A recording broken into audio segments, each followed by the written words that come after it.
Welcome back to Green Mountain Mornings on WKVT 100.3 FM, AM 1490, Brattleboro's news talk station. 18 degrees out there, 25 past the hour. I'm your host, Olga Peters, and I would like to welcome Harmony Birch from The Reformer to the studio. Welcome, Harmony. Thank you. And I also want to note that Brattleboro Community Television is here today filming this segment, and broadcast of Green Mountain Mornings tonight is sponsored by Brattleboro Savings and Loan. So thank you both for joining me. Harmony, tell us about the citizenship ceremony that you witnessed up at Putney College. Yeah. I'm sorry, Putney Landmark College. My Landmark. apologies. Yeah. In Putney. Yeah, your predecessor actually works there, or the person who was here before you. That's a predecessor, That's right? a predecessor. Yeah. So I don't know the name of the college, and you need to work on vocabulary. We're off to a good start. Okay, so 54 people were welcomed as citizens of the United States at Landmark College on Thursday. And it was a really cool experience. It was a bigger group than what we usually get for naturalization ceremonies. And there were people there from all across the world. There were people there from England, from Canada, and then from like various countries in Asia and Africa and South America, which the two people I talked to, who are the two people who are now going to be residing in Windham County, are. And what surprised a lot of people was that an SIT professor who's been here for 54 years, or 52 years? Yeah, 52 years. Beatrice Fontini? Yes, so she wasn't a citizen. No kidding. Yeah, so that surprised a lot of people who were around me, and they were like, oh, I know Beatrice. And Yeah, I mean, I used to work at SIT, so I know who you're talking about. And did she talk about why she decided to become a citizen now? yes, so she's retiring, and she finally had the time. She just didn't want to do the paperwork before. And she had, a green card through working at SIT. So she was able to do a lot of things, but it made travel kind of hard. So that's one of her big motivators, too. Now she can travel easier, which she's very travel-centric, according to her family. So. Yeah. And what about, you also interviewed, I think, a man from Venezuela who it took him more than 10 years to get his citizenship. Yeah, it took him a really long time. He's been in the country, let's see, since 1997. So my math isn't great, but it's 20-something years. Yeah, it's 20 years. 21 maybe. And he went to New York City kind of on vacation and fell in love with it. And Venezuela really wasn't in great economic times, but this is kind of before a lot of the Venezuela crises that we hear about today happened. So once he got in the U.S., things started getting really rough and tumble in Venezuela. And he was able to get, I forget what it's called, but it's kind of like a temporary asylum almost.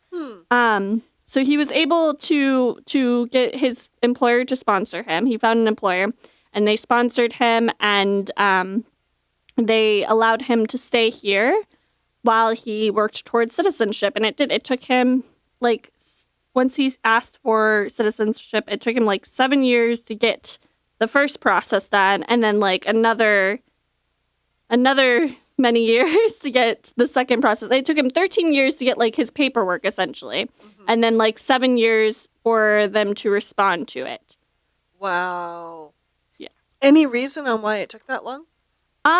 He said that it's, I don't know, he kind of did it right before 9/11. And after that, the process just kind of slowed.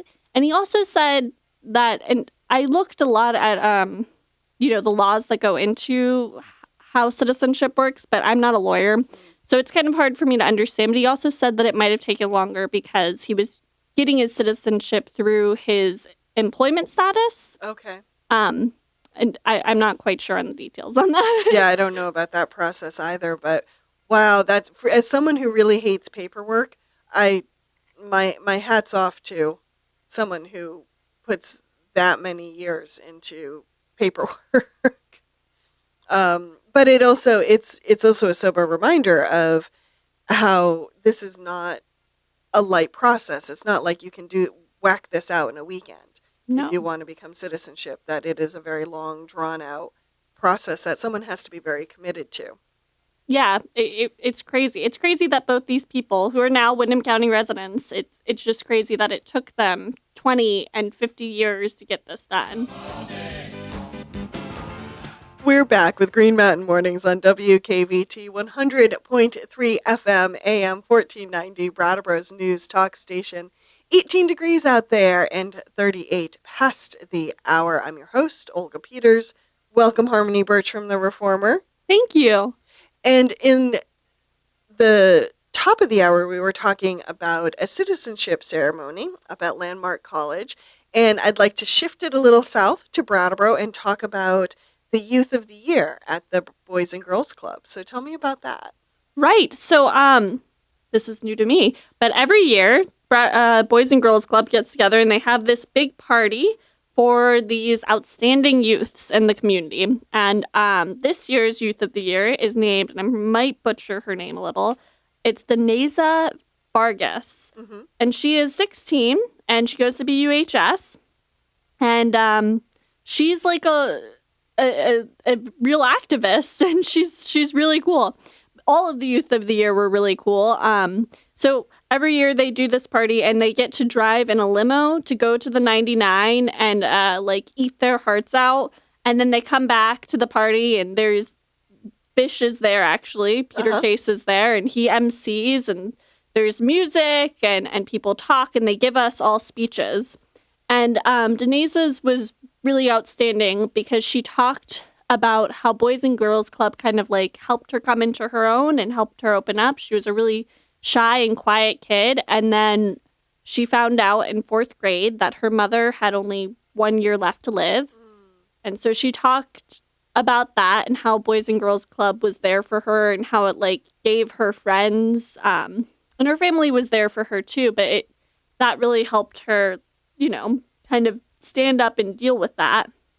And now she's empowered to try and give youth voices, and she wants everyone to treat each other respectfully. And she's hoping that this award will help her further that cause. What I always love about the Youth of the Year awards at the Boys and Girls Club is I always find that the people who become like the semifinalists, for lack of a better term, they're always so fascinating, and they're always really neat young people. But I also love that the Boys and Girls Club are honoring folks who, sometimes when you're a teenager, it's not cool to be smart. It's not cool to be ambitious. It's not cool to be out front as a leader sometimes. And I always feel the Boys and Girls Club makes space for kids of all personality types. But, it is cool to be smart. And it is cool to have big dreams and goals and stuff like that. Yeah, and it's great because it is a scholarship contest. So she gets $500, and then she goes on to states, and they win something like $5,000 if they win state. Oh, wow. Yeah, and then you go to regional, and then you can win the entire thing after regional.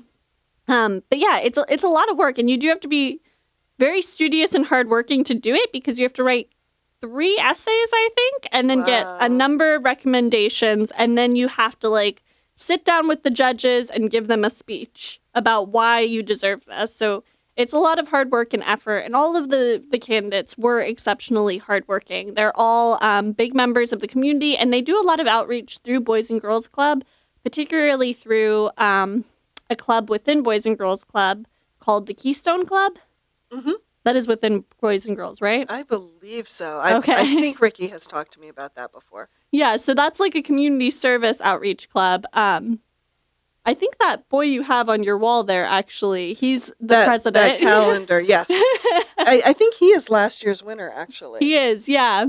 And he was talking to me a little bit about what Keystone Club does. They go out and they participate in the AIDS Walk. Deneza told me that they help out with Winter Carnival. So all three of the candidates this year were involved in that, and that was kind of a big part of their application. And another exciting development, if we head north again, is Rockingham is becoming part of a solar project. And you said that's exciting because it will involve most of the villages in Rockingham? Yes. So Rockingham is doing a solar project, and they're signing on with people. I mean, both the people that talked to them were signed on with Bellows Falls, but they're signing on with people who Bellows Falls and the Rockingham Library are already signed in on with, and it's called Novus. Okay. So it's exciting because they're finally getting in on the solar game, and that means they get credits. And there was a big debate on which solar company to sign on with, because Green Lantern and Novus were both competing for this. But the Novus project is kind of cool because all of its backers are kind of within Rockingham. Mm-hmm. They have the Rockingham Library, they have the wastewater treatment plant, and they have Bellows Falls, who also has backed Green Lantern too. But so it's just exciting because now they can start getting those credits and saving on that electricity. And is there a timeline for when this project will be completed? They said about 6 months, I believe. Wow. Yeah, I think that's what's going on. I think that Rockingham was what they needed to kind of fill out their array, and now they'll have enough backers.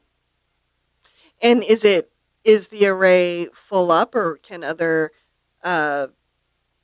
villages sign on still, or is it full? I believe it is full. Okay. Another cool thing about the array is that it's on Rockingham soil, so it's very, very localized. And it sounds like it's geared mostly towards municipal services rather than, say, residential homes or... Yeah, so that's a part of what I've understood from covering solar within the Rockingham Bellows Falls area is that they're looking...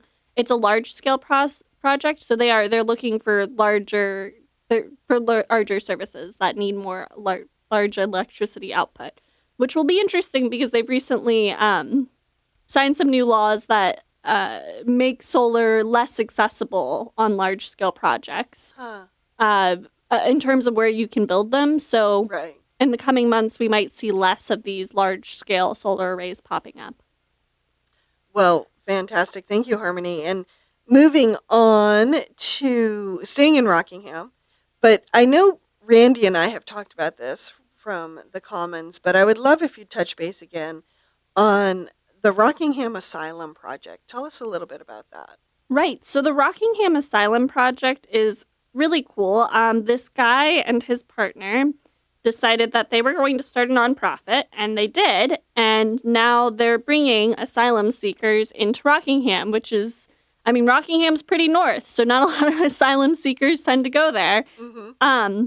And essentially, these people, the asylum seekers, live in the houses of board members of the projects. And it's it can be a community thing. The man who runs it talked about having community members bring food in to kind of support them because asylum seekers can't work in the U.S. Mm-hmm. They just kind of have to stay there and wait for their court hearings. So, you can house them and support them through food and other means. And it's just, I don't know, it's a really cool thing to think about. The woman that I talked to, Yesenia, who I talked to through a translator, had escaped from Mexico, and she had some issues where her husband got involved with, he angered some gangs somehow. Mm. So she brought herself and her two youngest children and completely uprooted their lives and just left. And it's really sad to think about because she still has family in Mexico, and she never thought she would end up coming to the United States, but she had to, and now she can because this asylum project is here. And, she's not completely safe yet, but she's, safe for the time being. Mm-hmm. And so she can count on things like shelter and community and food. And yes, and that's a lot of people, if you don't have a family member in the U.S., it's really, really hard to get into the U.S. Yesenia, didn't do anything illegal, to be clear. She went to the border and she said, I'm an asylum seeker. And so we have policies that we can like take those people in and we'll we hold them in detention facilities, which are essentially prisons. And we do a bunch of processes and hold them there for a while. And then they tell us, hey, I have a family member over here in California or New York or something. So Yesenia was one of the rare people that couldn't find a family member. When she called the number she had for just a relative, it didn't work. So people like her would have been stuck in the detention facility with the children. The children would have been stuck in the detention facility if there were not people like this man and woman who decided to bring her in. How long has she been with them? Not very long. I think it's since October, maybe. I don't think that's in the article, though. I'd have to check my notes. Well, thank you. I wish them all the luck. How about just quickly, in the last few minutes we have town meeting coming up, and there are elections. Yes. Are any of the elections in Rockingham contested? Yes. A number of seats are. I don't have all the names with me, but a lot of the people who are already on the board are running for various seats. Stefan Golek is running for a 1-year seat, and then multiple year seats. I know Gaetano Putignano is running, and Di Bernardo. And then there's some new names. Jonathan Wright, who ran in a special election earlier this year for a seat that Castro ended up getting, and Peter Golick. And there's another name that I just can't remember right now, but there is another person running for the Rockingham Select Board. Yes, and a message to voters, if you're not registered, while Vermont does have same-day registration and voting, it is helpful if you head down to your town clerk sooner rather than later and register to vote. You can also, I believe all the early ballots are ready as well, if you wanted to vote early. They're not ready? I don't know. Oh. The voting process is still new to me as a new resident, so. Are you registered, though? I'm not yet. Harmony. I know. I need to get a new license and do some stuff with my car and buy a new part for my car so it will be properly inspected. There's a lot that goes into moving. Oh my gosh. Yeah. Okay. So you get a pass on that one. Harmony, as always, wonderful to have you here. All right. Thank you.